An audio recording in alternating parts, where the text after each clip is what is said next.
Senhor. Nada é impossível que crer. Nada é impossível para o Senhor.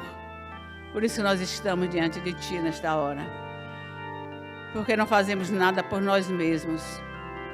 Em nós mesmos nós não temos poder nenhum. Mas, Senhor, toda a força, tudo que acontece, acontece por Tua permissão. Acontece por Tua ajuda. Por isso, faça-se conosco, conforme a Tua vontade e a Tua palavra. É a nossa oração nesta manhã, diante de Ti, Senhor. Em nome de Jesus. Pode sentar, irmãos.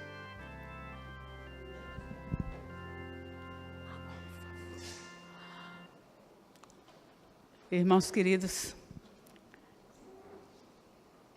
eu gostaria de falar sobre 2 anúncios de nascimento. 2 anúncios de nascimento e 2 reações opostas a este anúncio. Gostaria que os irmãos abrissem no livro de Lucas e permanecessem com ele aberto. Esse livro de Lucas, no capítulo 1, ele nos relata 2 anúncios de nascimento, feitos pelo anjo Gabriel. O anjo Gabriel é aquele que assiste diante de Deus, ele mesmo disse. Ele está diante de Deus, ele ouve os recados de Deus e traz à terra. Se analisássemos, se fôssemos várias manifestações de recados trazidos, está Gabriel trazendo esse recado.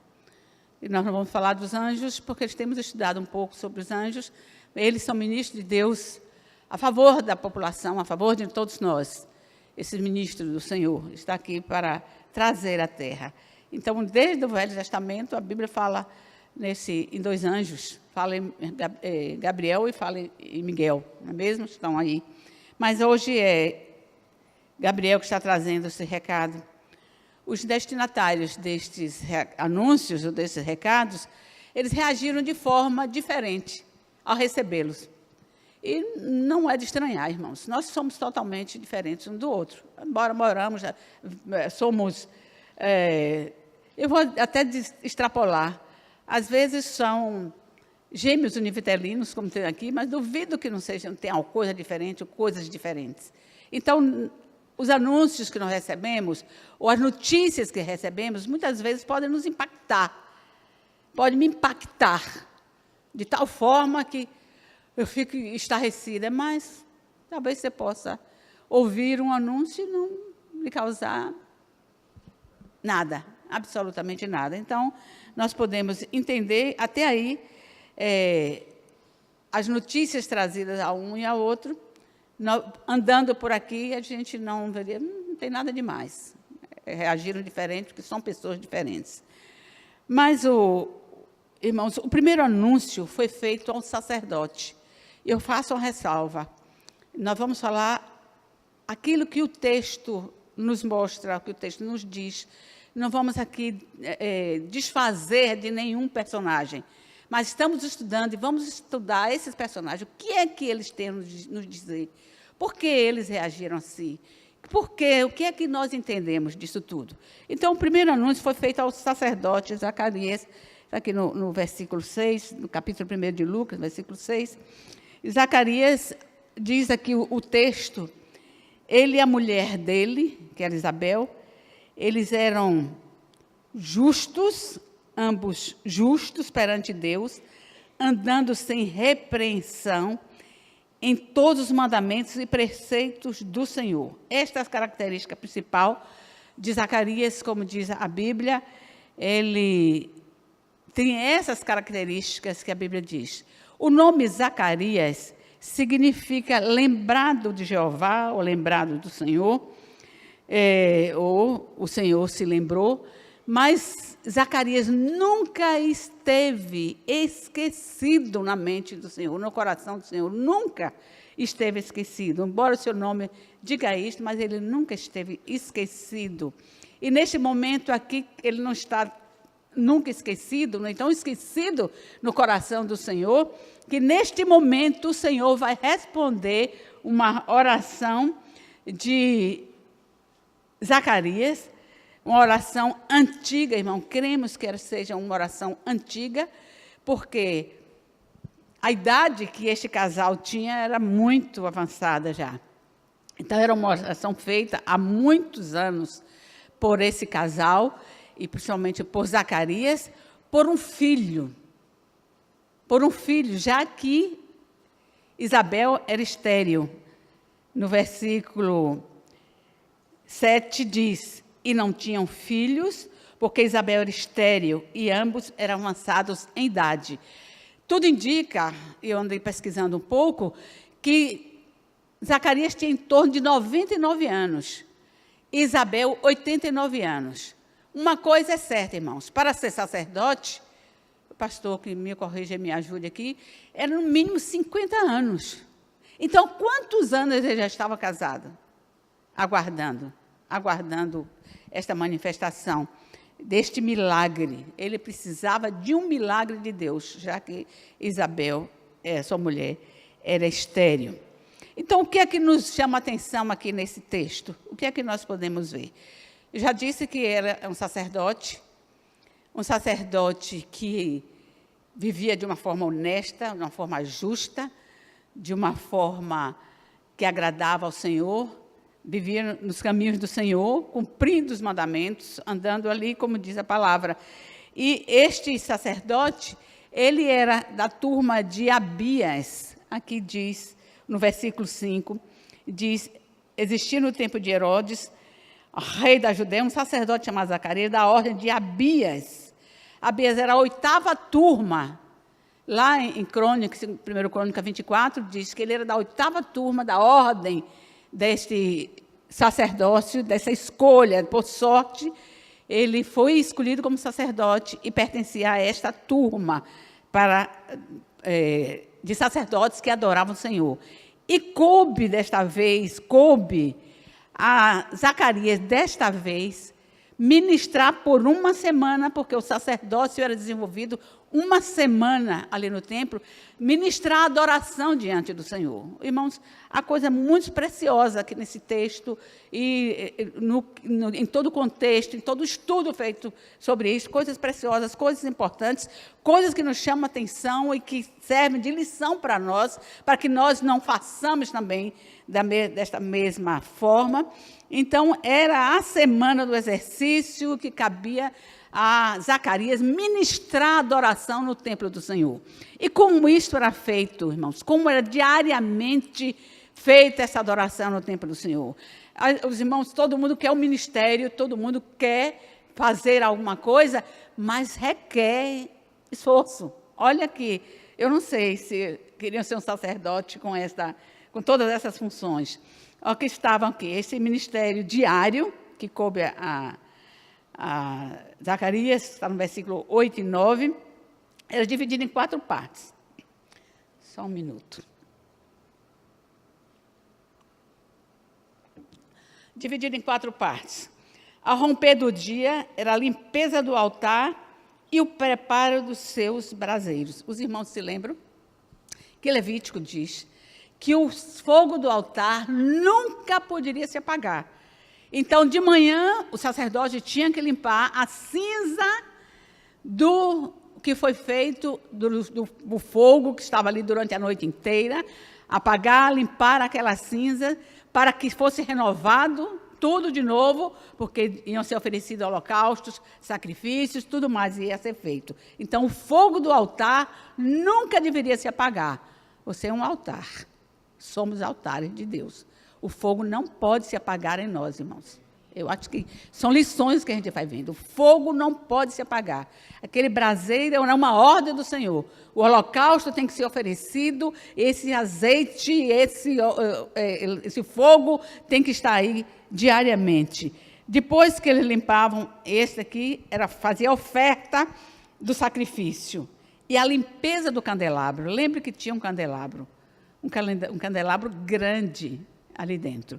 Então, a limpeza também do candelabro e do altar de incenso. Depois vinha a queima do incenso. Primeiro limpava-se tudo. Depois a libação, aquela oferta de derramar, né, o vinho ou derramar a água, que foi dito aqui hoje. Então, derramava-se sobre o altar. Libação e nomeação dos que deveriam depositar o sacrifício. E, por último, a oferta de manjares sobre o altar. No versículo 9 e 10, vamos lá. Segundo o costume sacerdotal, coube a Zacarias, em sorte, entrar no templo do Senhor para oferecer incenso. E toda a multidão do povo estava fora orando a hora do incenso. E um anjo do Senhor lhe apareceu, posto em pé, à direita do altar de incenso. Irmão, coube, de fato, a Zacarias, o incenso, ofereceu o incenso. Irmãos, isso é inédito e valoriza muito mais esta função de Zacarias, porque no tempo de Jesus existia mais ou menos 20 mil sacerdotes. Irmãos, imagine, mais ou menos 20 mil sacerdotes. Então, era impossível que um sacerdote tivesse a oportunidade em toda a sua vida de voltar a oferecer o incenso, de voltar a essa oferta do incenso. Seria impossível. Isso valoriza muito mais essa experiência de Zacarias. Mas qual é o simbolismo que existe no incenso? Aqui o texto diz que ele estava orando a hora do incenso, a hora do holocausto.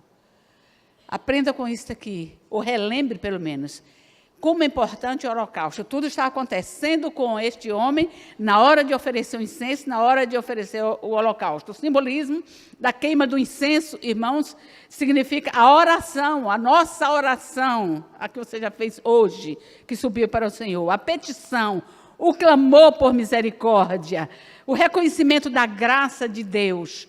Isso tudo simboliza esse incenso que é oferecido ao Senhor. Você vai voltar depois para Lucas, mas veja o Salmo 141, o versículo 2. Veja que, porque nós já conhecemos demais esse Salmo, mas se quiser ir lá, vale a pena. Diz assim o Salmo 141, 2. Suba minha oração perante a tua face, como incenso, e as minhas mãos levantadas sejam como o sacrifício da tarde. Então, a oração que você faz é um incenso que você está oferecendo ao Senhor. Apocalipse 5:8 diz: e havendo tomado o livro, os 4 animais e os 24 anciãos prostraram-se diante do Cordeiro, tendo todas eles harpas e salvas de ouro cheias de incenso, que são as orações dos santos. Aleluia, irmãos.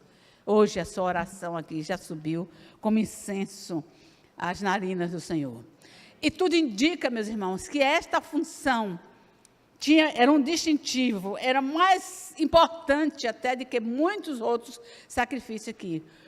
Tudo indica que sim, a função de estar diante do altar de incenso era muito mais importante do que as outras funções. Lá não precisamos ir lá, mas só para a gente entender como era importante, como era um distintivo dentre aqueles que serviam. E eu reforço aqui, meus irmãos, nós precisamos valorizar os cultos de oração, os momentos de oração, porque é, de fato, aquilo que mais agrada ao Senhor.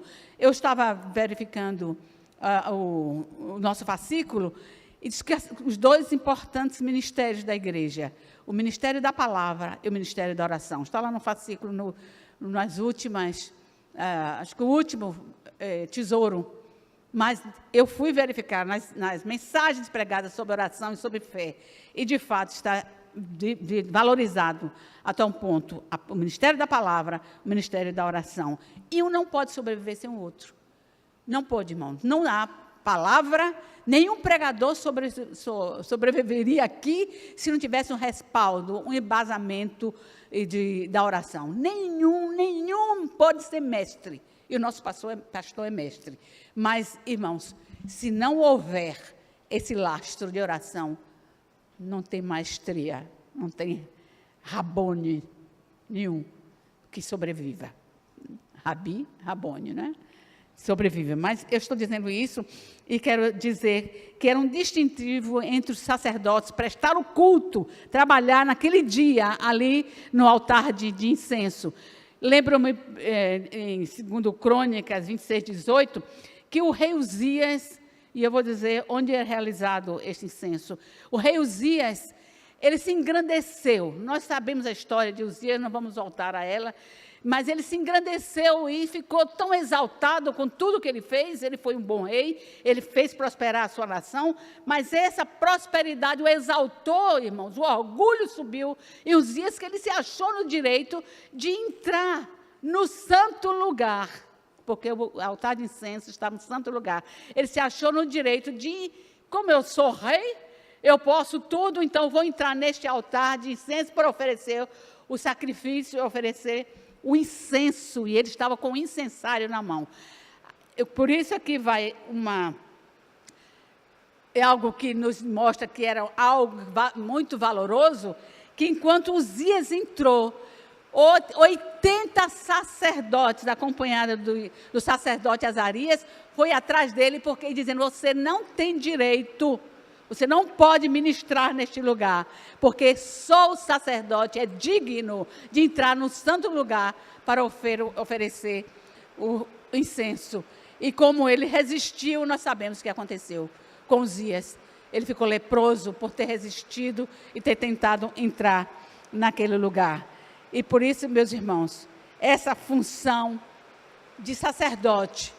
Você é sacerdote? Somos sacerdotes? Meu irmão, nós somos sacerdotes.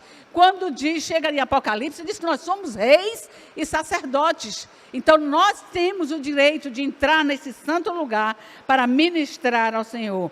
Então, no dia que o sacerdote Zacarias foi ministrar ao Senhor, era um dia muito especial, irmãos. 1:10, voltando. E toda a multidão do povo estava fora orando a hora do incenso, a hora do holocausto. E porque, meus irmãos, aquele dia também era o dia da expiação. O dia da expiação, o dia de perdão de pecado. Toda a multidão estava lá do lado de fora, aguardando que Zacarias ministrasse no altar de incenso e saísse para dizer para eles, o seu sacrifício foi aceito, os seus pecados foram perdoados. E, irmãos, só que Zacarias não saía. Zacarias não saiu e o povo ficou preocupado, achando que lhe aconteceu alguma coisa. De fato, havia acontecido, mas o povo não sabia o que estava acontecendo. Aqui vem algo que eu aprendi há alguns anos atrás, que na roupa do sacerdote, você vê como tudo, irmãos, nesse lugar santo, tudo tem que ser muito bem preparado. Nós temos que estar com a nossa vidinha, irmãos, muito limpa para adentrarmos a este lugar santo. Diz que na roupa do sacerdote, na barra do manto que ele usava, da roupa que ele usava, tinha uma romã e um sino. Uma romã e um sino. E ele entrava com uma corda amarrada no corpo. Por quê? A romã fala do fruto, para fruto. E o sino do poder. Enquanto o sacerdote estava naquele lugar santo, lembra de Abiú e Nadab e Abiú? Enquanto o sacerdote estava no lugar santo, enquanto ele estava se movimentando, lá fora se ouvia o sino e o fruto não, mas o sino. Então, sabia-se que tudo ali estava indo muito bem. Tudo estava certo. O sacerdote está vivo, ele está ministrando. Mas Zacarias demorou demais naquele lugar e o povo ficou, de fato, estarrecido. E o versículo 11 de Lucas diz assim, e um anjo do Senhor lhe apareceu, posto em pé, à direita do altar do incenso, do altar da oração. 12. E Zacarias, vendo-o, turbou-se e caiu temor sobre ele. Aqui, meus irmãos, aqui começa toda essa situação, essa experiência de Zacarias que nos chama a atenção. Então, diz o sacerdote, ficou com muito medo, turbou-se, ficou com muito medo. Nós entendemos, irmãos, que a presença, a experiência de ter a presença do Senhor diante de nós, pode nos levar a uma turbação, nos causar algum espanto, faz o nosso corpo tremer e temer, muitas vezes. E nós encontramos muitos homens de Deus que tiveram a experiência da presença do Senhor diante de si, e eles se sentiram turbados mesmo, com medo, e caíram. Daniel, quando recebeu aquela visão, irmão, das 70 semanas de Daniel, do tempo, do lugar santíssimo, do lugar daquela mão que cortaria, toda a experiência, a visão que Daniel teve no capítulo 8, ele diz que quando viu tudo aquilo e percebeu a presença do Senhor, ele caiu com o rosto em terra, caiu como morto. E diz o texto que ele diz assim, que enfraqueceu, esteve doente vários dias, que a presença do Senhor foi tão forte. João, em Apocalipse, diz a mesma coisa. Quando o Senhor estava, que eu olhei para trás, que vi que estava falando comigo, eu caí como morto. João, em Apocalipse. Ezequiel, também, quando teve a visão dos querubins e tudo mais, e ele ouviu a voz do Senhor, ele disse, caí com o rosto em terra. Paulo, no capítulo 9, irmãos de Atos, ele, quando ouviu a voz do Senhor, ele caiu de onde estava. Então, irmãos, podemos entender, a nossa natureza humana se recolhe diante da glória do Senhor. Nós não temos essa estrutura humana que nós temos, esse corpo, ainda nós não podemos receber essa glória total do Senhor, porque seríamos consumidos. E todos que viram o anjo, todos que tiveram um pouco da visão de anjos, ficaram estarrecidos, turbados de fato, o que estava acontecendo, o que está acontecendo neste lugar. Mas, meus irmãos, eu lembro de uma experiência que nós tivemos, Marisa estava também, nós fizemos um mês de curso em outro estado, curso da Bíblia, e o encerramento foi com um acampamento. E, naquele momento, algo de extraordinário acontecia naquele lugar. Eu, particularmente, me senti como Moisés recebendo as tábuas da lei, o que acontecia ali. O que é que está acontecendo? Eu pergunto, Senhor, o que é isso? O que está acontecendo aqui? Aquela manifestação poderosa da presença do Senhor. E um jovem, naquele momento, um jovem teve uma visão, um jovem já com seus 20 alguma coisa, 30 anos, não sei, uma visão de que o Senhor Jesus entrava com um séquito de anjos. Irmãos, caiu um temor naquele lugar que vocês não podem imaginar. Aquele rapaz, a voz dele se transformou e ele chorava e ele descrevia, e todos nós fomos impactados com aquela presença, realmente, algo que eu nunca esqueci até hoje. E eu soube que aquele rapaz nunca mais foi o mesmo. Mas, irmãos, eu só estou tentando dizer que nós podemos entender o que estava acontecendo com Zacarias, que quando chega aqui o versículo 13 diz assim, mas o anjo lhe disse, eu vou voltar ao 12 para que nós entendamos, e Zacarias vendo-o, turbou-se e caiu temor sobre ele. Mas o anjo lhe disse, Zacarias, não temas, porque a sua oração foi ouvida. Isabel, tua mulher, dará à luz um filho, e lhe porás o nome de João.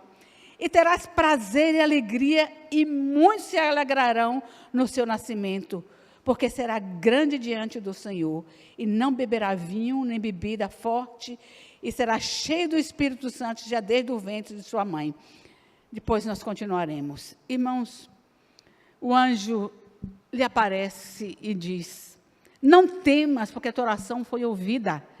Não temas, eu sou real, porque eu sou real, estou aqui diante de ti. Sei que você está orando, eu estou tomando as palavras, esclarecendo, trazendo mais um pouco das palavras do anjo.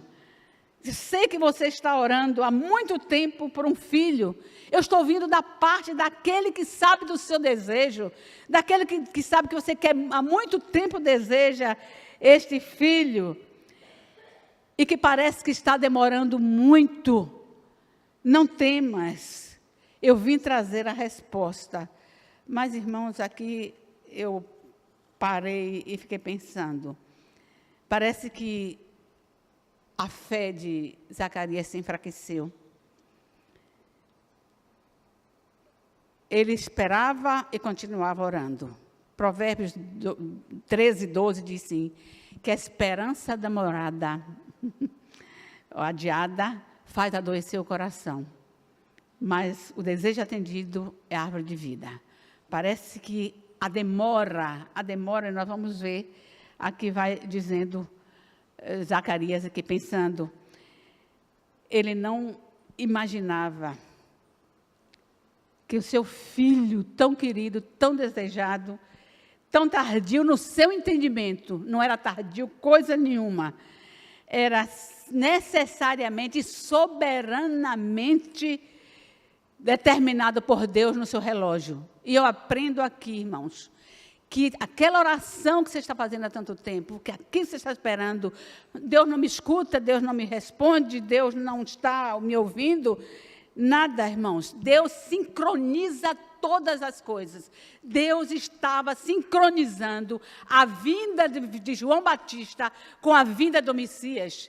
Ele não entendia, achou que era tardio. Deus se esqueceu, meu nome é lembrado do Senhor, não esqueceu coisa nenhuma, irmãos.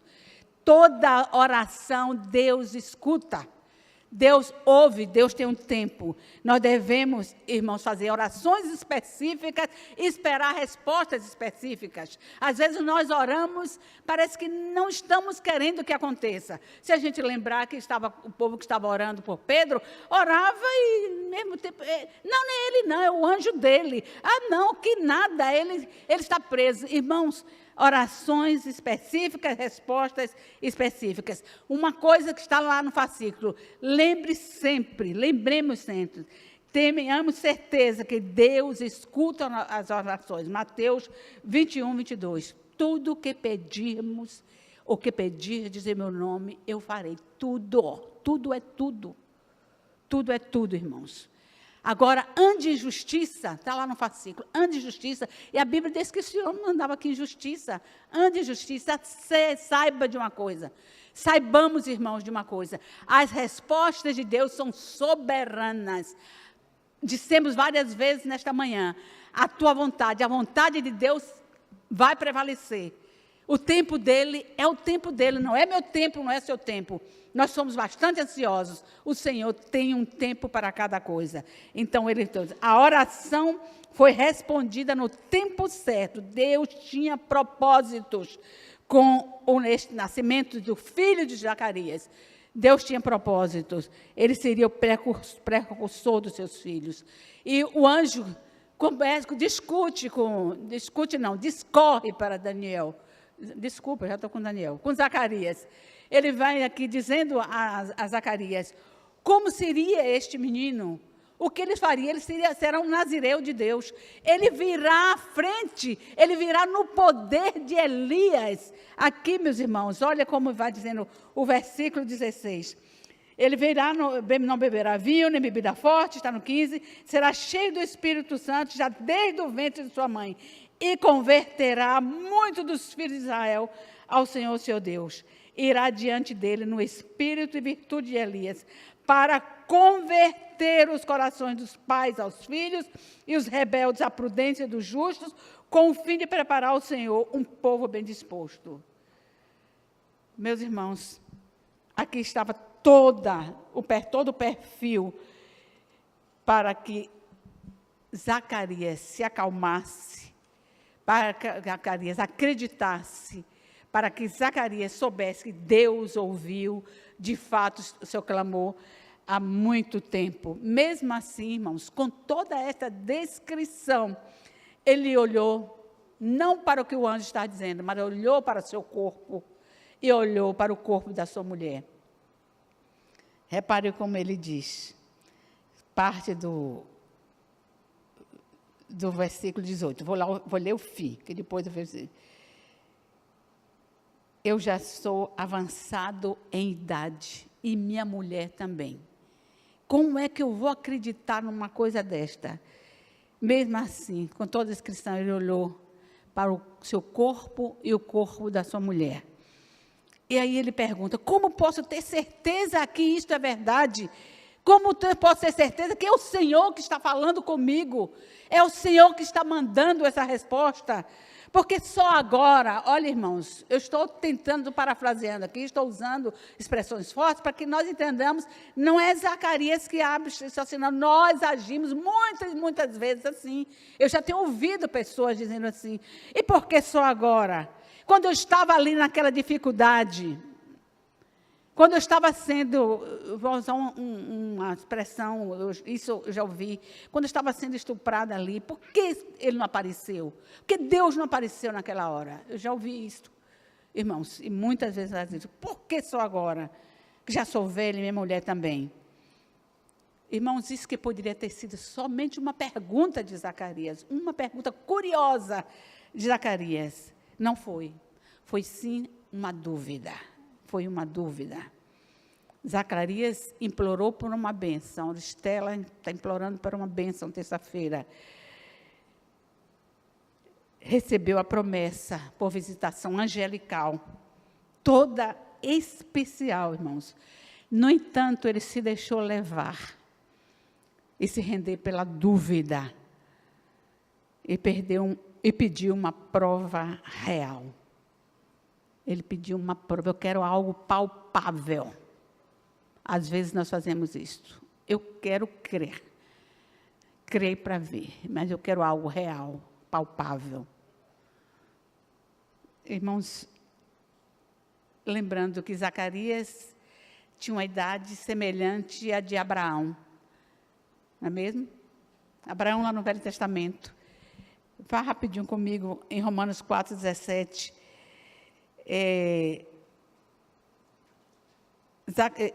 Abraão, nem um momento, irmãos, ele não duvidou. Ele, olhando o seu corpo, era um corpo de velho. Ele, olhando a sua mulher, era um corpo de uma velha. Ele quase 100 anos, ela quase 100 também, 89, 90 anos. E diz, Romanos 4:17, de 17 a 21, que de maneira nenhuma ele não pediu um sinal, ele não pediu não uma prova, mas ele creu contra a esperança, contra tudo que estava acontecendo. Como está escrito, Romanos 4:17, como está escrito, por pai de muitas nações te constituí, perante aquele no qual creu, a saber, Deus, o qual vivifica os mortos e chama as coisas que não são como se já fossem, o qual em esperança que eu creio contra a esperança, tanto que ele tornou-se pai de muitas nações, conforme lhe fora dito, assim será a tua descendência. E não, como é que está escrito aí? Eu queria ouvir dos irmãos. E não enfraqueceu na fé, não atentou para o seu próprio corpo já amortecido, pois era já de quase 100 anos, nem tampouco para o amortecimento do ventre de Sara. E não duvidou da promessa de Deus por incredulidade, mas foi fortificada na fé, dando glória a Deus. E estando, aqui vem, irmãos, certíssimo de que o que ele tinha prometido também era poderoso para o fazer. Então, meus irmãos, aqui está. Ele olhou para o seu corpo, o corpo da sua mulher, e não acreditou. Deus estava mandando uma resposta de uma forma especial, mas ele estava pedindo um sinal. Eu quero um sinal. Se eu não vir um sinal, eu não creio. Mas, queridos, repare só, cuidado com os sinais. Foi algo que Deus me falou na hora. Cuidado com os sinais. E eu sei que muitos gostam de sinal. De sinal, nós gostamos de sinal, é muito melhor aqui, isso aqui, palpável, de que, né, um anjo falando ou o quê. Mas, irmãos, cuidados com os sinais. Sabe por quê? Sinal muitas vezes é um sinal de incredulidade. É uma prova de incredulidade, né? Repare só, Gideão, o Senhor mandou para Gideão alguém falar, um anjo, com alguém não, um anjo, e o profeta falar, ora Gideão, vá nessa tua força que libertarás este Israel dos midianitas. Ele disse, força, quem sou eu? Cadê? O Senhor que nos tirou lá do Egito, nos contaram tudo isso, e onde é? Olha a situação que nós estamos. Nós estamos aqui sendo acossados pelos midianitas. Eu estou aqui no lagar, olha, no lagar da uva. Então, meus irmãos, ele foi questionando, então, para eu ter certeza que é o Senhor que está me falando, deixa eu fazer aqui um punhado de comida, um sacrifício, para que o Senhor entenda que é o Senhor. E o Senhor até permitiu, irmãos. Permitiu, ele fez aquele sacrifício, o anjo veio, tocou naquele sacrifício, subiu como incenso. Eu vou morrer, porque de fato foi o Senhor que estava aqui. Mas então aí o Senhor deu a missão que ele teria. E o que é que faz Gideão, meus irmãos? Mas Senhor, eu libertar este povo com 300 homens, o que fosse, Senhor, me permita fazer um teste com o Senhor. Irmão, veio o primeiro teste. Colocou o que nós já sabemos, o velo naquele lugar, e se chover somente em cima disso aqui, então eu vou acreditar que é o Senhor. E não acreditou não, irmãos. Aconteceu exatamente como ele pediu. Ele disse, não, Senhor, agora faz o contrário. Olha, se chover em todo canto, e só não chover aqui, então eu vou saber que foi o Senhor. Irmãos, não acreditou ainda. Porque ele foi fazer, e o Senhor disse, olha, para que você se aquiete e creia e acredite que sou eu que estou mandando, desça lá no arraial dos midianitas, desça lá e você vai ouvir. Ele escutou um sonho de um homem que estava dizendo, contando que um pão de cevada, etc. Não vou contar o sonho, não, irmão. Mas ele ouviu o sonho e o homem dizia assim, este pão de cevada é de fato Gideão, que Deus mandou e que está a favor dos midianitas, está a favor do povo de Israel. Irmãos, 3 vezes, às vezes o Senhor tem paciência em nos tolerar com nossas dúvidas, com nossa incredulidade, mas ainda mais um pouquinho, cuidado com isto. Tomé disse, se eu não meter o dedo naqueles cravos, naquele lado, eu não acredito. Quando os discípulos disseram, os apóstolos, vimos o Senhor, ele apareceu a nós. Eu não acredito. Cuidado, irmãos. Sinal de incredulidade está claro. E o Senhor disse que Tomé que era incredulidade. Mas eu chamo a atenção ainda, cuidado ainda com sinais, irmãos. Ou com determinadas profecias, obviamente, eu creio nas profecias, aceito as profecias. Mas cuidado. Nós temos uma situação de 2 Crônicas 18, que é Josafá. E não precisamos ir lá, não. Só vou trazer aqui uma lembrança, irmãos, porque o perigo que existe nisso tudo. Josafá e Acabe. Eles queriam fazer uma guerra entre Reobote, né? Deixa eu ver o nome direito. Ramote e Gileade, lá em Ramote e Gileade. E ele perguntou aos profetas, subiremos, ganharemos essa batalha? Os profetas, 400 profetas de Baal, irmãos, disseram, vai sim, você vai ganhar. Tinha um lá com chifres, os irmãos já notaram que às vezes aparecem alguns homens de chapéu e cavalo, e isso, etc., etc., com todo tipo de profecia. Então, eles ganharemos essa batalha, pode ir, que você vai ganhar. E aquele homem com aquele chifre de ferro, pode ir, que você vai ganhar. Josafá, irmãos, Josafá era um homem de Deus. E ele perguntou a Acabe, não existe mais um outro sacerdote aí não, para que a gente consulte se a gente deve fazer essa guerra ou não? Repare como Josafá não estava confiando naquele profeta. Ele disse, sim, existe sim, existe um profeta, mas só que ele não diz, nunca fala bem de mim. Olha assim, cada um quer se aliar e estar com quem pode lhe dizer alguma coisa que lhe agrade. Só que ele nunca profetiza nada bom sobre mim, mas vai lá, chama ele aqui. E este homem, este sacerdote, ele foi chamado e ele veio. E, irmãos, diante daqueles 400 profetas, ele quis dizer, olha só, irmãos, ele quis dizer o que todos aqueles profetas estavam dizendo, mas o próprio Acabe disse, olha, diga-me a verdade, diga-me a verdade. E aquele homem disse, bom, eu vi todo este arraial, este grupo disperso como ovelha que não tem pastor. Aí, eu não estou dizendo, olha aí, ó, ele não diz nada bom sobre mim. Meus irmãos, aí, acho que é Micaías, ele disse exatamente o que o Senhor tinha falado. Mas, meus irmãos, onde eu chamo a atenção para nós, nesse tempo que muitos profetas têm aparecido, muitas mensagens têm aparecido, para que nós tenhamos cuidado. Saiu da parte de Deus, parece incrível isso, um espírito de mentira. E ele perguntou, a quem enviarei para tocar nesses 400 profetas? E saiu um espírito de mentira diante do Senhor. Eu serei um espírito de mentira e vou lá dizer para eles o que eles querem ouvir.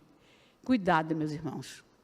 Eu paro aqui nessa questão, mas cuidado, porque saiu de lá, porque eles queriam isto, seu coração queria isto, e foi permitido. Mas veja agora, voltando ao texto, ao versículo 18 e 19. Então disse Zacarias ao anjo, como saberei isto? Pois eu já sou velha e minha mulher avançada em idade. E respondendo o anjo disse, eu sou Gabriel, e ele não está dizendo aqui com empáfia, eu sou Gabriel que assisto diante de Deus, não. Eu sou Gabriel, eu não acredito que estava dizendo, nem com essa fala que eu estou fazendo, eu sou Gabriel que assiste diante de Deus e fui enviado a falar-te e dar-te estas alegres novas. Isto aqui, irmãos, é boas novas, é do Evangelho. Eis, aí ele disse, bom, você está querendo um sinal? Você querendo a resposta, eu sou Gabriel. Se você não quer uma prova, você não quer um sinal, irmãos, porquanto não crestes nas minhas palavras, você vai ficar mudo. Não crestes no que eu estou te dizendo? Eis que ficarás mudo e não poderás falar até ao dia em que estas coisas aconteçam. Porquanto não crestes nas minhas palavras, que a seu tempo se hão de cumprir. Meus irmãos, ele queria uma prova, e a prova foi exatamente, ficarás mudo. E aqui, meus irmãos, olha o que pode fazer a dúvida. Porque ele não creu, ele duvidou, a dúvida ficou mudo, não pôde abençoar o povo que estava lá fora. Se lembra que o povo estava lá fora, era o dia da expiação, o povo estava esperando uma resposta, seus pecados foram perdoados, estão livres. Lembra que os sacerdotes entravam para ministrar, depois saía para abençoar o povo. Esse estava, levava sobre seus ombros e no peito os nomes das tribos de Israel, apresentava o Senhor e voltava depois dali, que ministrou o Senhor para abençoar o povo. Ele não pôde fazer isto. Ele não pôde, ficou mudo, não pôde glorificar a Deus diante da congregação. Irmãos, diante do povo, ele não pôde levar essas boas novas para a sua mulher, a não ser que ele tenha escrito como escreveu, quando se cumpriu de fato a profecia, a promessa. Escreveu, o nome dele é João, quando iam dar outro nome. A não ser que ele tenha sido feito isso. Caso contrário, ele não pôde glorificar a Deus, não pôde contar a Isabel, a bênção e a população, irmãos. Mas se cumpriu tudo que Deus tinha determinado. E com esse tempo que eu tenho, que eu vou fazer, vem o segundo anúncio. E o tipo do receptor. O versículo 26. Quem é este receptor e que anúncio foi este? O versículo 26. E no 6º mês foi o anjo Gabriel enviado por Deus à cidade da Galiléia chamada Nazaré, a uma virgem desposada com um homem cujo nome era José, da casa de Davi, e o nome da virgem era Maria. Eu paro aqui. Meus irmãos, aqui nós vamos ver que 6 meses depois do cumprimento desta promessa feita a Zacarias, vai o Senhor também a Nazaré, a uma virgem desposada. Eu gostaria que a gente pensasse aqui nessa virgem desposada, noiva. Meus irmãos, esta é uma situação bem delicada, e como esta mulher recebeu este anúncio, estas novas, ela era uma virgem, como eu estou dizendo, desposada, era praticamente casada. Quando, conforme as leis judaicas, quando alguém era desposado, alguém ficava noiva, era assinado um documento que se chama, um documento feito, vamos dizer, em cartório, que se chama ketubá. Era um contrato de casamento. Neste contrato, este contrato era assinado por 2 testemunhas, e o noivo pagava o dote para aquela família e saía, e podia ficar lá até 1 ano. Ele estava se preparando para o casamento. Ele iria construir sua casa e ele estava se preparando para voltar, que poderia ser até com um ano depois. E, meus irmãos, neste período, esse episódio aqui, irmãos, é tão singular, que tem tudo a ver com a igreja, com esse exato momento. Então, nesse período, a noiva ficava pronta, todo o tempo aguardando que o noivo voltasse. De dia e de noite, ela estava vestida a caráter, bem vestida, esperando que o noivo, quando o noivo voltasse, ele não iria entrar na casa, não. Ele iria gritar de lá de fora, eis o noivo e a noiva que estava pronta dia e noite. Estão captando isso, meus irmãos? Dia e noite, e diz ainda, eu estava ouvindo a respeito disto, diz que na janela da casa desta noiva, tinha uma candeia acesa dia e noite. As noivas não se prepararam. Igreja, prepara-te. Preparemos-nos, irmãos. Eu fiquei estarrecida naquela mensagem toda que o pastor teve aqui. Eu fiquei pensando literalmente, irmãos, nisto. E quando eu estava preparando isso aqui, me veio à mente, porque o preparo, porque não sabe o dia e a hora. Não sabemos o dia e a hora, porque a noiva estava pronta, irmãos, aleluia, eu estou dentro de mim fervendo, que dia e noite pronta, sejam sempre brancas tuas vestes, e nunca te falte azeite sobre a tua cabeça. Este é o lema que deve ser da igreja. A noiva, porque a noiva separada, o noivo virá, e não vai chamar de lá de fora, não vai entrar, aliás. Quando Jesus voltar, ele já assinou um ketubá com a sua noiva. Já assinou um ketubá, um contrato de casamento com sua noiva, com sua igreja.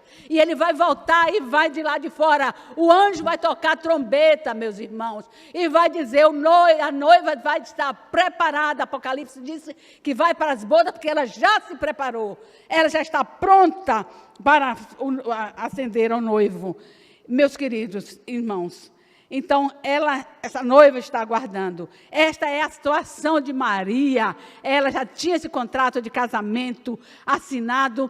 E, lógico, talvez não tenha sido a situação de José ser de outro lugar para ele ir lá preparar, mas ele estava com tudo isso feito.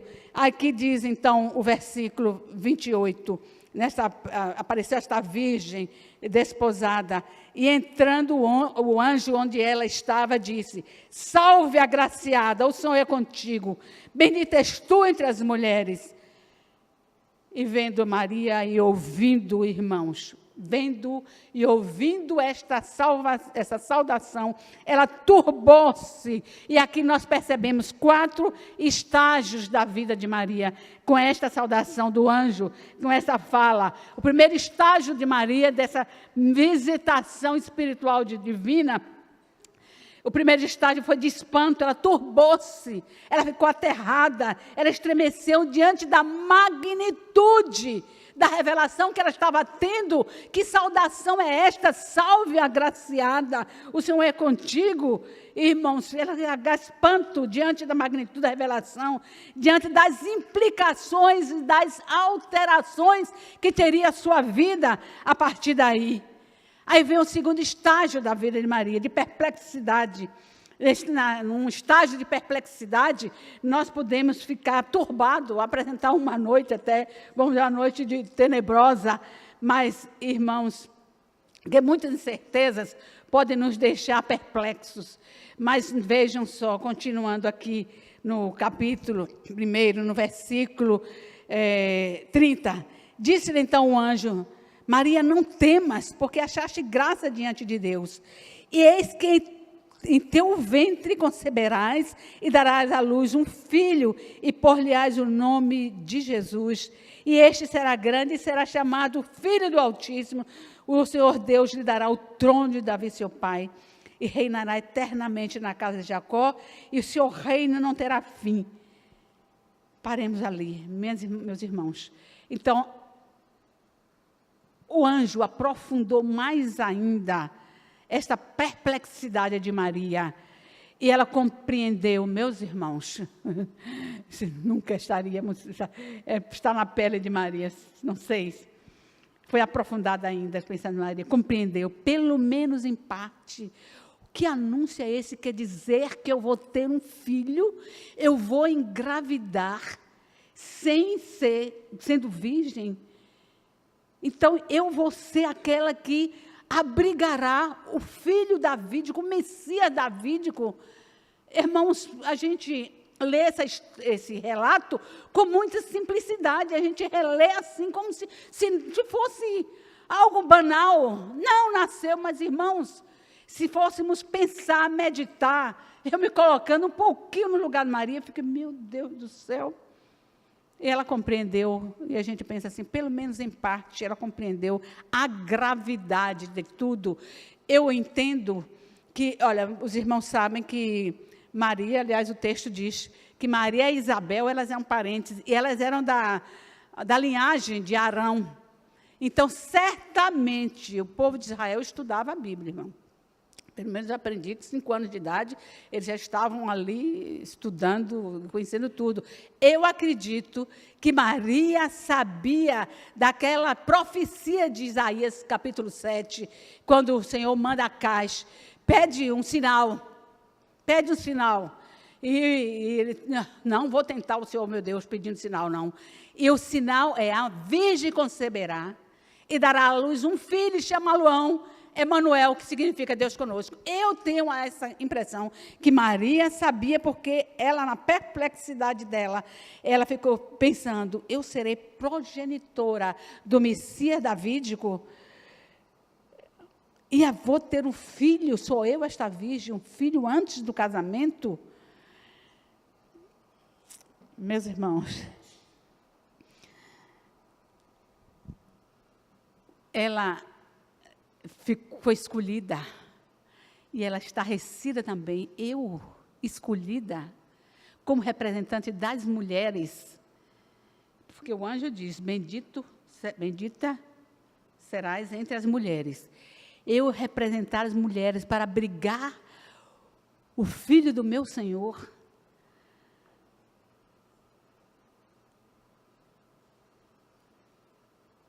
Filho antes.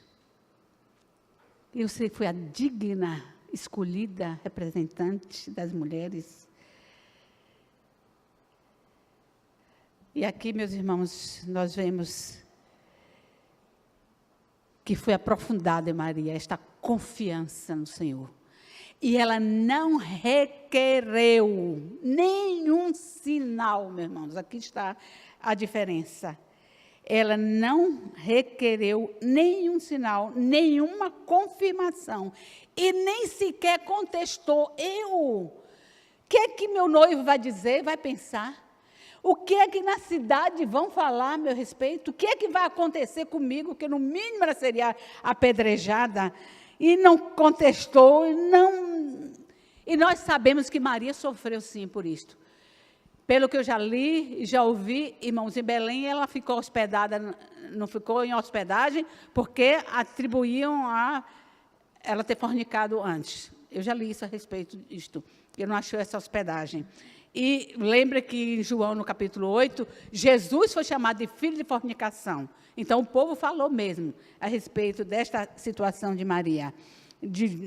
Mas ela não contestou, ela não pensou, eu vou sofrer pena de morte, o que é que José vai pensar, que não...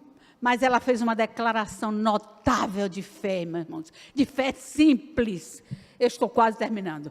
Uma declaração notável de fé simples. E ela diz, ela crendo nisto, que não havia impossível para o Senhor. E ela diz, vejam só o que diz o versículo 45, confirmando, versículo 45, veja comigo, por favor. Bem-aventurada que creu. Quem diz isto é Isabel. Bem-aventurada que creu, pois onde se cumpriram as coisas que da parte do Senhor lhe foram ditas. Então, Maria creu, teve uma fé simples e se entregou completamente sem pedir uma prova ao Senhor. E vejam o versículo 34, como ela agiu. Versículo 34. E disse Maria ao anjo: como se fará isto, visto que eu não conheço homem algum? Como se fará? Olha a diferença, irmãos. Como se fará? E a outra coisa, que prova você me dá? Eu velho deste jeito, um corpo deste jeito. Como se fará, visto que eu sou virgem e tenho apenas 17 anos? E eu pensei aqui comigo, nós não estamos no tempo da inseminação. Maria não estava no tempo da inseminação. Como se fará disso? Irmãos, versículo 36. Apesar dela não pedir provas, o anjo lhe deu uma prova cabal. O anjo lhe deu, ela não pediu, mas o anjo lhe deu. Versículo 36. E eis que também Isabel, tua prima, concebeu um filho em sua velhice, e é este o 6º mês para aquela que era chamada estéril. Porque para Deus não é nada impossível. Então, meus irmãos queridos, aqui nós vemos Maria, na sua fé simples, a fé simples de Maria, ela não duvidou.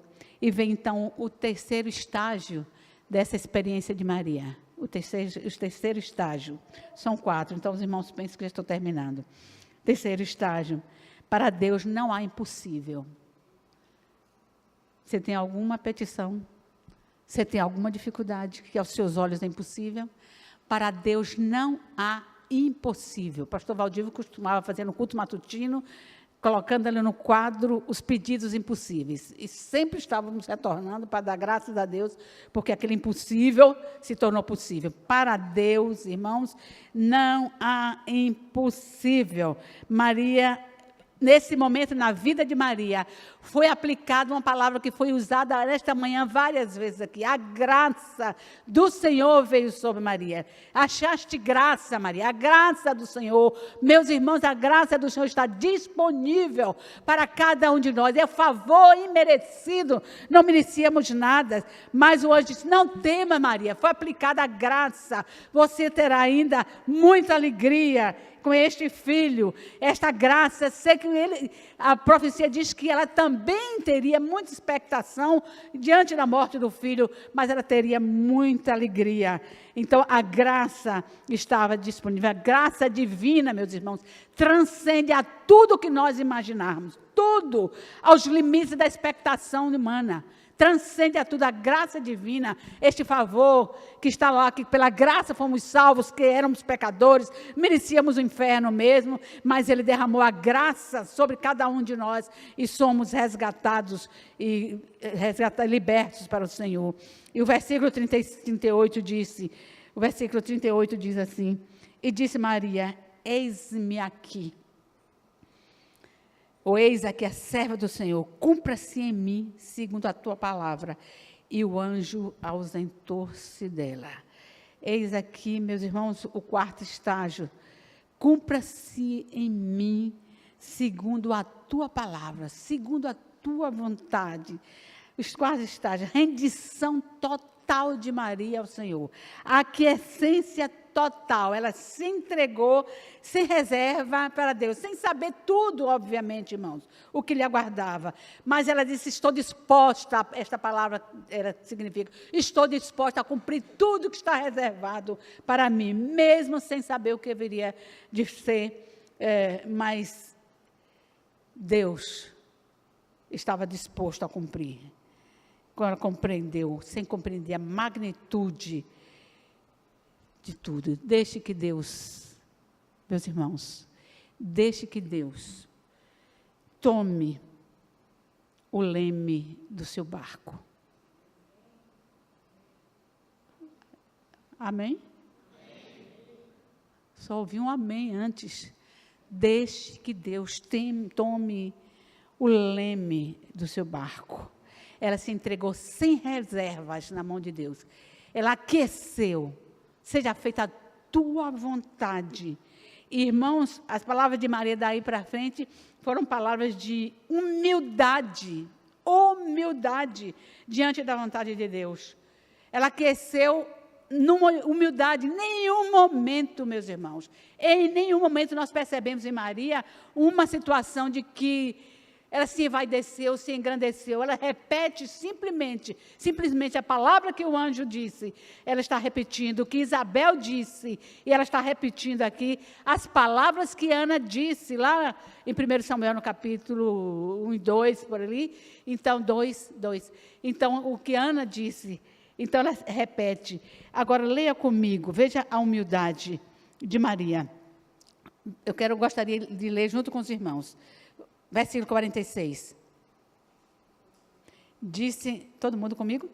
Disse então Maria, a minha alma engrandece ao Senhor, e o meu espírito se alegra em Deus, meu Salvador, porque atentou na baixeza de sua serva, pois em que desde agora todas as gerações me chamarão bem-aventurada, porque me fez grandes coisas o poderoso, e santo é o seu nome, e a sua misericórdia é de geração a geração sobre os que o temem. Irmãos, Deus, ela disse, Deus contemplou a minha baixeza, a minha pequenez. Seu coração ficou cheio do Espírito Santo. Seu coração, os músicos podem vir. O seu coração ficou cheio do Espírito Santo. O seu corpo foi preparado para ser o santuário do Filho de Deus. Maria deixou nas suas mãos, eu chamo você, Maria deixou nas suas mãos, nas mãos de Deus, a tarefa de iluminar José. Maria deixou nas mãos de Deus a tarefa de iluminar José, porque José não queria infamá-la, mas poderia, se ele fizesse alguma coisa, ela poderia ser apedrejada.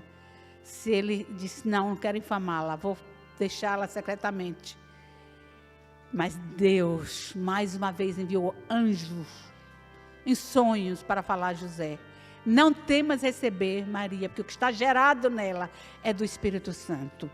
Meus irmãos, deixe, o que é que você, já perguntei isso aqui uma vez, o que é que você tem em suas mãos? Mas qual é o problema que você está tendo? Qual é a dificuldade? Deixe nas mãos de Deus. Para Deus não há impossível. Queridos, não há impossível para Deus. Não há, pode ter certeza absoluta, não há. Sejam grandes, sejam pequenos. Não há. Já foi dito também isso aqui hoje. Seja o que for.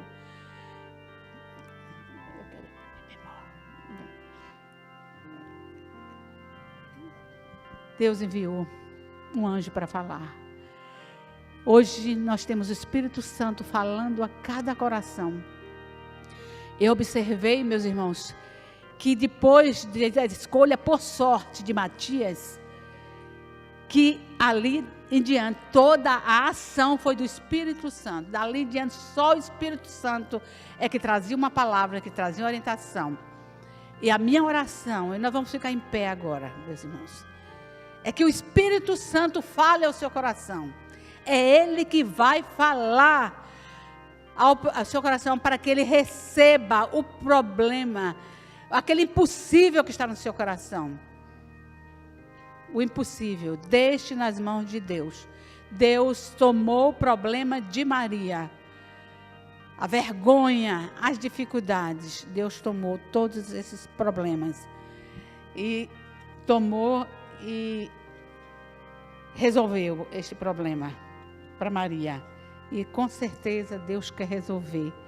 Se nós estamos perplexos, turbados, só não podemos ficar com dúvida. Eu fui lá na mensagem do pastor e está assim: dúvida é ladrão da fé. Rouba a fé, tira a fé.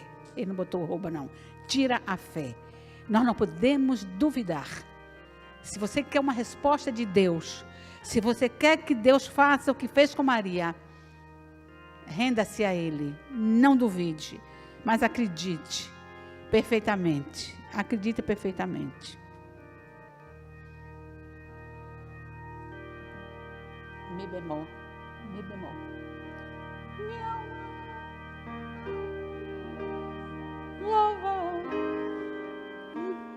Minha alma louva o Senhor,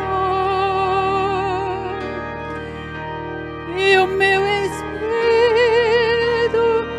se alegra em sua presença,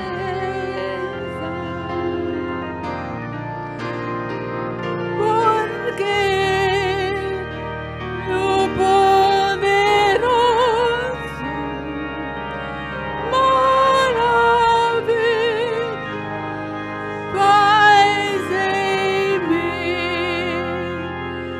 Seu nome santo é. Ora, Manassé. Minha alma louva o Senhor, e o meu espírito se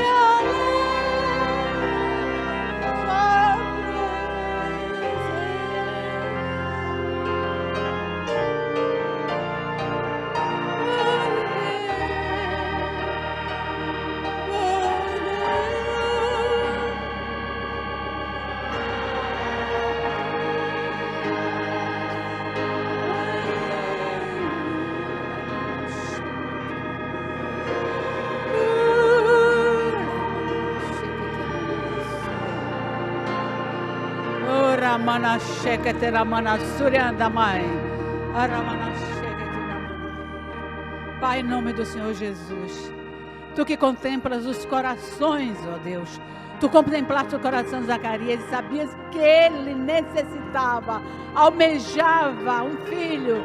Tu sabias que Isabel vivia com o opróbrio, com a vergonha, Senhor, e a ponto de ainda 5 meses se esconder, certamente pela sua idade. Mas o Senhor contemplou o desejo do coração de Zacarias. Pai, Maria nunca tentou de ser mãe do seu Salvador, mas Tu a escolheste porque viste no coração de Maria algo, ó Deus, que representava os Teus anseios. Pai, Tu tens aqui esta congregação nesta hora, Senhor, almejando, Deus, ver os seus problemas solucionados, almejando, Senhor da glória, ver a salvação dos seus filhos, almejando, Senhor da glória, a libertação desta nação, almejando, Senhor, que Tu hajas nesta terra, oh, em benefício desse Teu povo. Oh, Senhor, que desceste dos céus, trazendo o Teu Filho amado Jesus Cristo para morrer no lugar deste povo. Oh, Senhor, as ações dos Teus filhos na justiça, as ações dos Teus filhos na justiça, que não haja esperança demorada, mas que Teus filhos se fortaleçam, esperando no Deus Todo-Poderoso, no Deus que Ele quer de mim. Oh, desce no céu nesta hora e fumeca em cima desse Teu povo. Visita, Senhor, derrama o bálsamo de Gileade. Teu povo, cada dia creia no Deus Todo-Poderoso. Oh, Deus que desceu e fumegou nos montes de Sião. Fumeca em cima do Teu povo nesta hora e derrama a Tua bênção. E afasta, Senhor, todo o opróbrio, toda vergonha, toda ação do inimigo seja dispersada no Teu arraial, na vida do Teu povo. Dispersa os nossos inimigos, sopra com Tua mão, Teu hálito puro e poderoso, e faz resplandecer o Teu rosto sobre os Teus filhos neste lugar. Oh, e abençoa a água e o pão e a amassadeira dos Teus filhos, e abençoa os negócios dos Teus filhos. Oh, Senhor, vem e desce sobre nós nesta manhã. Oh, amado, que o Senhor te abençoe e te guarde.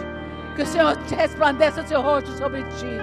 Oh, e sobre ti tenha misericórdia de ti. Sobre ti levante o teu rosto e te dê a paz e te dê a alegria de servir ao Deus vivo e verdadeiro, ao Deus poderoso, que não olha para o nosso coração, para nossos pecados, mas que perdoa as nossas iniquidades e sara as nossas enfermidades. Bendito seja, pois, o teu nome. Tu és digno, Senhor. Aleluia. Glória, Senhor. Aleluia. Ora, digno é o Senhor de ser louvado, de ser engrandecido.